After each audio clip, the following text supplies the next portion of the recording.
dtoolbox.com for more information. I'm on the observation deck of the Empire State Building to demonstrate how much material Waste Management recycles. As North America's largest residential recycler, last year alone, Waste Management recycled 12.9 million tons. How much is that? Let's do the math. Carry the 6. It's enough to fill this building more than 27 times. With experience like that, we're bound to have a program that can help your business recycle. Talk to Waste Management or visit thinkgreen.com. You are listening to the Critical Mass Radio Show, Orange County's business talk show, focused on exploring topics of interest to CEOs who are leading middle market companies. With your host, Richard Franzi. Welcome to this edition of Critical Mass Radio Show. I am your host, Richard Franzi, and this is episode number 973 of our podcast. I'm excited today to welcome Phil Kessler, CEO of Aero Marketing Company, to be our guest in this segment. And why am I excited? Because Aero Marketing Company has over 20 years of direct mail marketing experience. And with the current trends in marketing and technology, Aero Marketing Company is up to speed with what will work best and is most effective to fit your firm's needs. I've asked Phil to come in today to share the most effective sources of marketing to reach your company's prospects and customers. Phil, welcome to Critical Mass Radio Show. Hi, Rick. Good to see you. It's nice to have you on the program. I've been looking forward to doing this interview since we met all those many months ago. Oh, that's right. Yeah, so let's get started. Can you think about a time in your past where maybe there's a story that kind of encapsulates, your experience that brought you up to this point and being on the program? It's interesting, having had over 40 years of business experience, there's lots of stories, but one that kind of resonates with me is the story that I learned about the 5 whys. And it's interesting, when a person asks why 5 times, you get to the real issue. I'll give you an example. We had a manufacturing company. We used to, I had a software manufacturing company. We were the first in the industry to be a software manufacturer for the software industry. Okay. And so one day I go out to the warehouse and I notice that there's a pile of material that was having to be reworked. So I asked the supervisor, I said, what's going on here? And he said, well, we're delayed on getting this product out, and because of that, we made some mistakes, and we're going to have to rework it. And I said, why did we have a problem getting the product out? Going back to the original issue. Mm-hmm. And he says, well, we didn't get the materials on time. And I said, okay, so that's 2. Why didn't we get the materials on time? Well, I don't think they were ordered on time. Well, why weren't they ordered on time? Right. Well, because I think the guy in purchasing was on vacation when the order was supposed to have been sent to the vendors. Okay. Okay. Well, there's 5. There's our 5 whys. Okay. And that lets me know that going up to the purchasing department is where we need to resolve this issue. Okay. But it's so you're really looking for root cause then. Absolutely, root cause. But if you ask why 5 times, you're going to get to the root cause. Okay. And I've carried that message with me through many, many businesses. Hold on, Paul. Can you ring the gong? Thank you. We look for teachable moments here on Critical Mass Radio Show when the guest gives us something that we can repurpose. We believe in the power of peer learning, right? Other people's experiences can inform our future decisions. So for those of you that haven't used the 5 why technique, I guess you've just learned from Phil Kessler a new way to get to the root cause of an opportunity or maybe a challenge in your company. Do you find, one last follow-up question, how did you find people responding to this series of 5 whys? No, that's an important question. I'm glad you asked because the question why is a parent-to-child question. And when somebody is confronted with why, they tend to bristle. And it puts them on the defense because it's like, is this my parent asking me why? And so you've got to kind of frame the question in such a way that you're asking why, but you're not asking why. or in my case, because I'm always asking questions. Okay. People got used to the fact that I'm always asking questions, and they weren't offended by me asking 5 questions, 5 whys like that. Did you ever get the answer, I don't know why? I do. I do get that question. Okay. And whenever I hear the question, I don't know, I ask, if you were to know, what would you think the answer should be? You're like Yoda over here. And, I love it. And it's incredible. Okay. So then they feel safe to give you an opinion. And they're usually very, very upfront with their opinion. Great. And it's an amazing question. So that's another gong, I guess. Hey, now I get to call the gong shots, not you. You're the guest, man. Sorry. Oh, there we go. Now, Paul, you know the rules. We'll be gonging all the time if I let the guests. I have to have some control here. All right, there Phil you go. Kessler This one's with yours. Aero Marketing Company. Tell me about Aero Marketing Company. I read a little bit in a tease, but why do customers do business with you? So it's interesting. Marketing is if marketing is done correctly, sales is very easy. What marketing will do is identify the appropriate customer, find out why that customer might be interested in buying the product or service, figure out how to reach that customer, reach out to that customer, get the customer to respond. When the customer responds, now the salesperson's got better than a warm lead. They've got somebody that's actually contacting them for information. So marketing is a critical first step to really see a successful sales organization. So why are companies using Aero Marketing? Yes. Over the years, and like you said, our team has over 20 years of experience, in the marketing business. And over that course of time, this goes back before the internet was popular, before email marketing was popular. And so we've seen some trends. And what's interesting about the trends that we've seen, and I'm sure many of your listeners have participated in email marketing campaigns, which in the past had been extremely successful. Mm-hmm. But because it's so saturated now, it's not getting anywhere near the response level that it needs to in order to justify the effort. Right. Right. And email lists are actually more expensive than direct mail lists. Yeah, they are. They're at a premium, aren't they, for the email addresses? Yes. And oftentimes they change very frequently, where a physical address does not change as often. Okay. So what we're doing now is we're going back to the basics, direct mail marketing.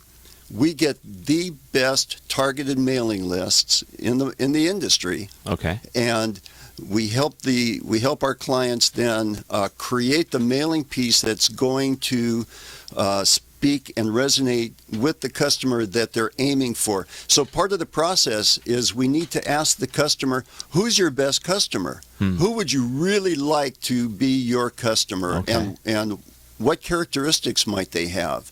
So it might be age, it might be income level, it might be education, it might be nationality, it might be geography. We've got over 1,000 different selection options that really narrow that list down. So you're not wasting a lot of money on printing and postage, which postage is the most expensive part. Sure. You're zeroing in right on the best possible audience that is going to be interested in buying your product, and that's what we specialize in. Okay. Well, that's interesting, because technology is really giving you an opportunity in direct mail marketing to continue to refine your searches and your criteria and really hone in on the right kind of potential customers for your prospects, it sounds like. You're absolutely right. Back in the day, the resources for that data did not exist. Right. So now with the technology and leveraging that technology to get the information on the data for the targeted customer enables us to then be much more effective with direct mail marketing. Excellent. We're going to take our first commercial break here on Critical Mass Radio Show, Mr. Kessler. When we come back, I wonder if we could, I'd like to ask you about, of all the things you've learned in business, have you developed a guiding principle that you're using to lead and grow Aero Marketing? So Great. Can we talk about that when we come back after the break? Absolutely. If you're listening to us live here on the octalkradio.net stream, don't go anywhere because we're going to be back in less than 60 seconds. And if you're listening to us on iTunes or Stitcher, stay right there. Don't hit the skip because they're going to come back. This is one simple word from me about one of the product or services that I do. If you are an Orange County business executive, this message is for you. Do you ever feel isolated with no place to turn for advice or feedback? Who holds you accountable to your commitments in your company? Where do you find the right resources to help you and your company grow? If you have these questions, then Critical Mass for Business might be the answer for you. Critical Mass for Business is committed to helping you make better decisions. These are groups of peers running businesses just like you, providing a great sounding board to test ideas and concepts, review plans and goals, and present issues and opportunities for discussion. The result is improved strategy, accountability, people, and execution skills. If you are interested in learning more, go to www.criticalmassforbusiness.com and learn more about our executive peer group.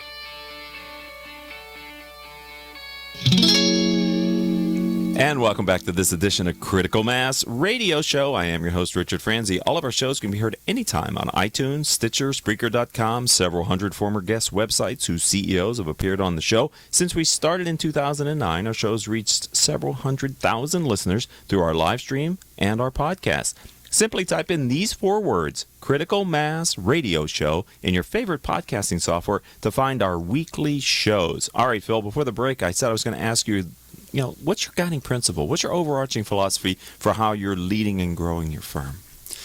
All right, so when I first started out in business a million years ago, I didn't understand some of these principles, and over the course of time, having been a member of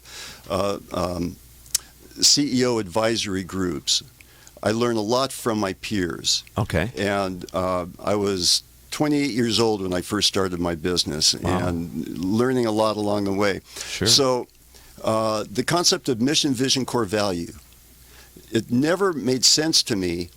Why would a company go through the exercise of creating a mission, vision, core value if they're not going to use it? And it's really an amazing phenomenon. You walk into a lobby of a business and you see their mission, vision, core value on the wall if they've gone through the exercise of doing it. Right. But then nobody in the company knows what the heck it is. So that's not good, right? No, it's that not seems good. Bad.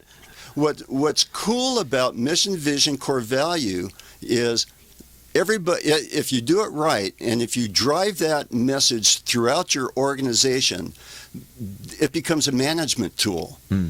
So somebody will come to you and say, "All right, so what do I do, boss?" And then you can ask them, "How does that fit with our mission? Mm-hmm. How does that fit with our vision?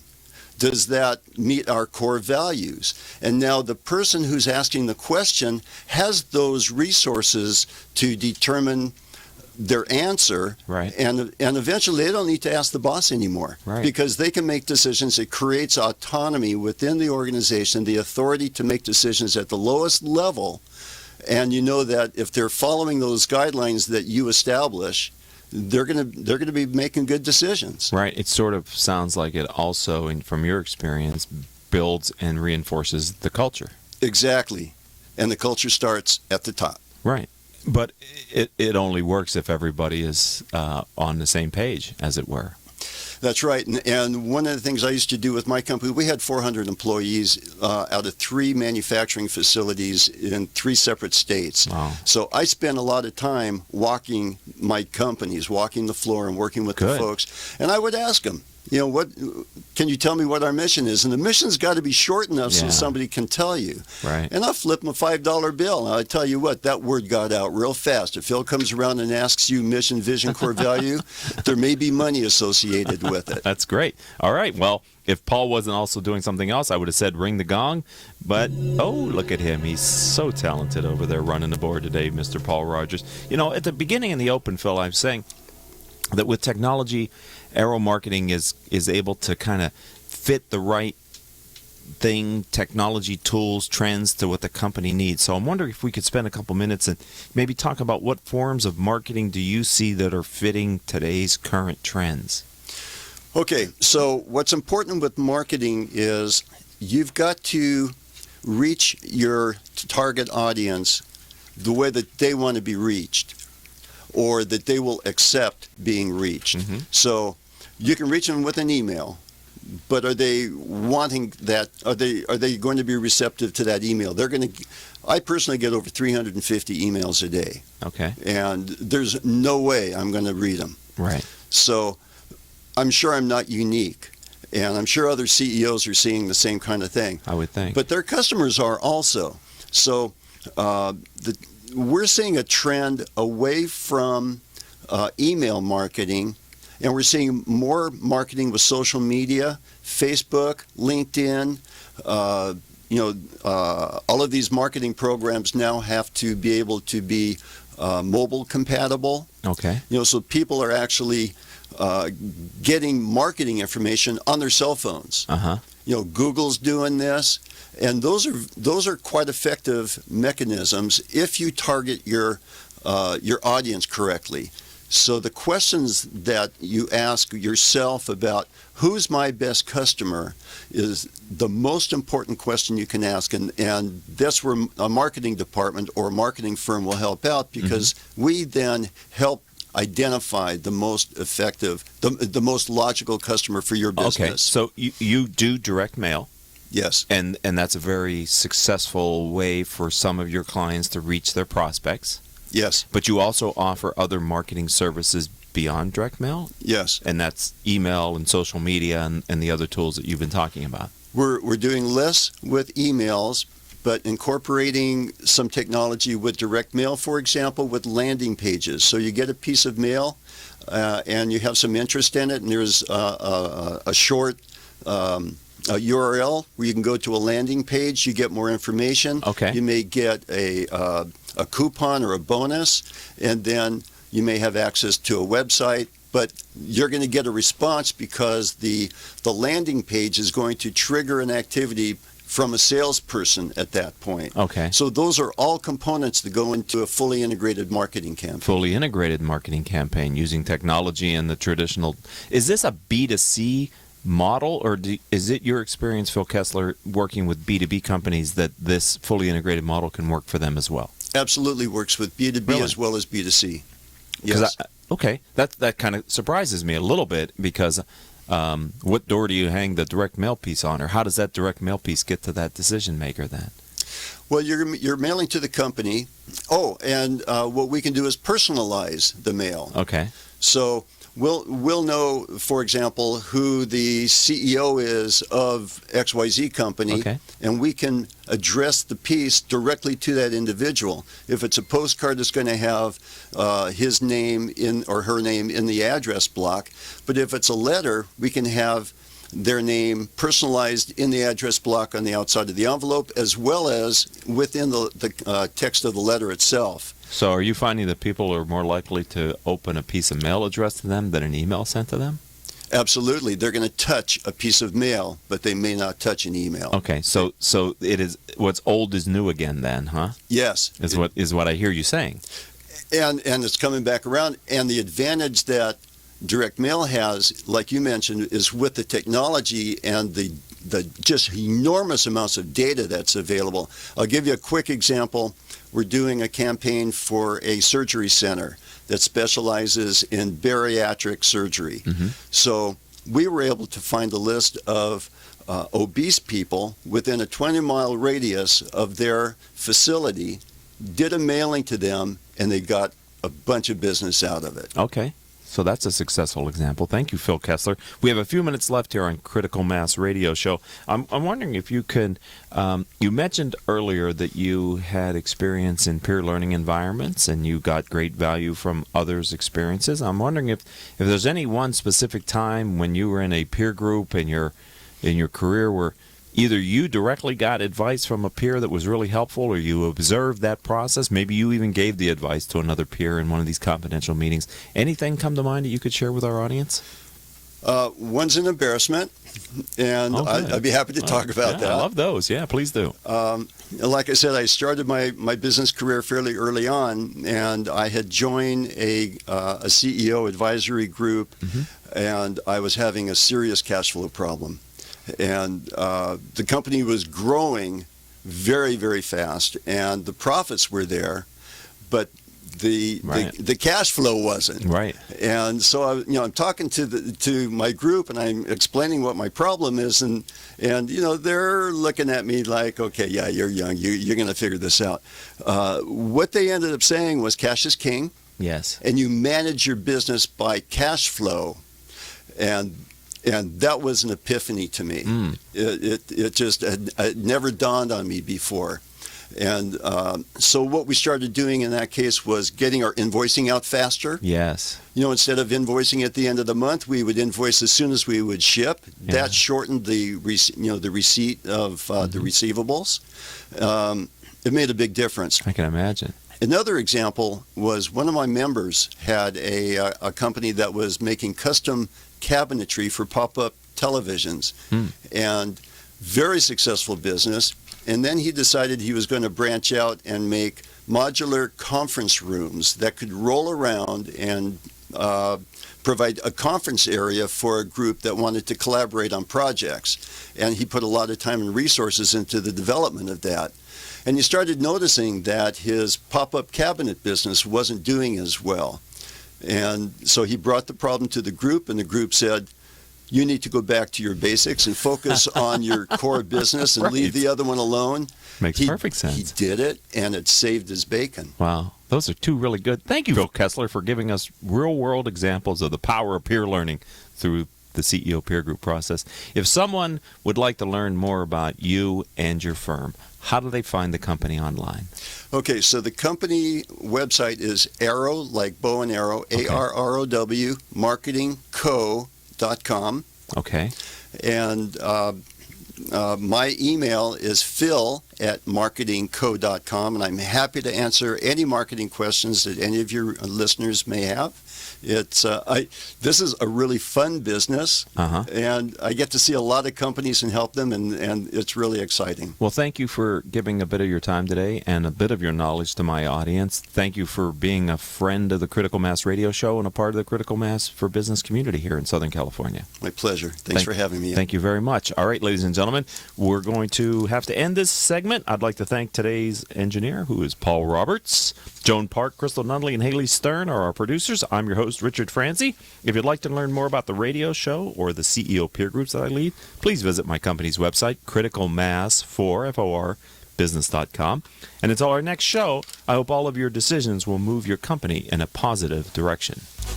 You have been listening to Critical Mass Radio Show Business Talk Show, focused on exploring topics of interest to CEOs who are leading middle market companies. With your host, Richard Franzi.